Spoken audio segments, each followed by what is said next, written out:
La Saint-Valentin est la fête qui célèbre l'amour et l'affection entre les couples. Idéalisé par les uns, détesté par les autres, le 14 février est le jour où l'on se doit d'être romantique.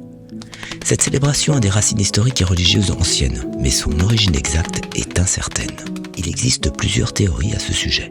L'une d'entre elles, les plus couramment acceptées, est que la Saint-Valentin est nommée d'après un martyr chrétien du IIIe siècle appelé Saint Valentin. Valentin de Terni ou Valentin de Rome fut prêtre puis évêque au IIIe siècle. Selon la légende, au début du christianisme, alors que toute l'Europe n'est pas encore convertie, l'empereur Claude II le Gothique, n'aimant en rien les chrétiens et voulant interdire le mariage afin que plus d'hommes soient envoyés à la guerre, est informé des consultations de Valentin qui marie les chrétiens. Il ordonne alors son arrestation. Valentin refuse de se soumettre à la volonté de l'empereur et se retrouve mis en geôle. Pendant son incarcération, il tombera amoureux de la fille de son geôlier, Julia, aveugle de naissance, à qui il décrira le monde. Un jour, un miracle se produit. On aperçut une vive et forte lumière par la fenêtre de sa cellule, et Julia retrouva alors la vue et déclara « Maintenant je vois le monde tel que vous me l'avez décrit. » L'événement parvient jusqu'aux oreilles de Claude II, peu friand de ce type d'histoire, et ordonna sur le champ l'exécution de Valentin. Il est roué de coups par les légionnaires romains et décapité sur la voie Flaminia le 14 février 269.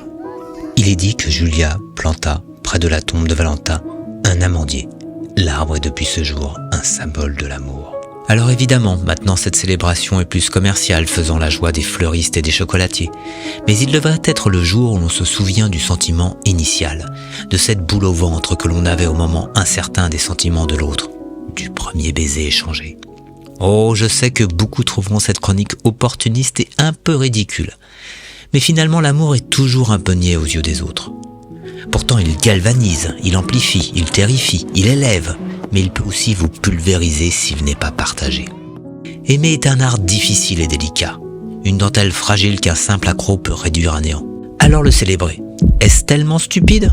Oh, bien sûr que nous n'avons pas besoin d'une journée pour se rappeler d'aimer. Mais nous avons toujours besoin de petits signes d'attention. Alors pourquoi pas le 14 février ? Aimer, ce n'est pas qu'aimer un autre, mais les autres. Dire aux gens qu'on aime, qu'on les aime. Alors je profite de cette pastille pour dire à mes parents combien je les aime. À mes amis proches et plus lointains, ô combien leur présence et leur affection est primordiale à mon équilibre. Sans plus d'emphase, je vous souhaite à tous d'aimer et d'être aimés. Car dans ces périodes un peu troubles et compliquées, revenir aux choses simples, aux sentiments fondamentaux, sont des valeurs réconfortantes. Alors bonne Saint-Valentin à toutes et tous.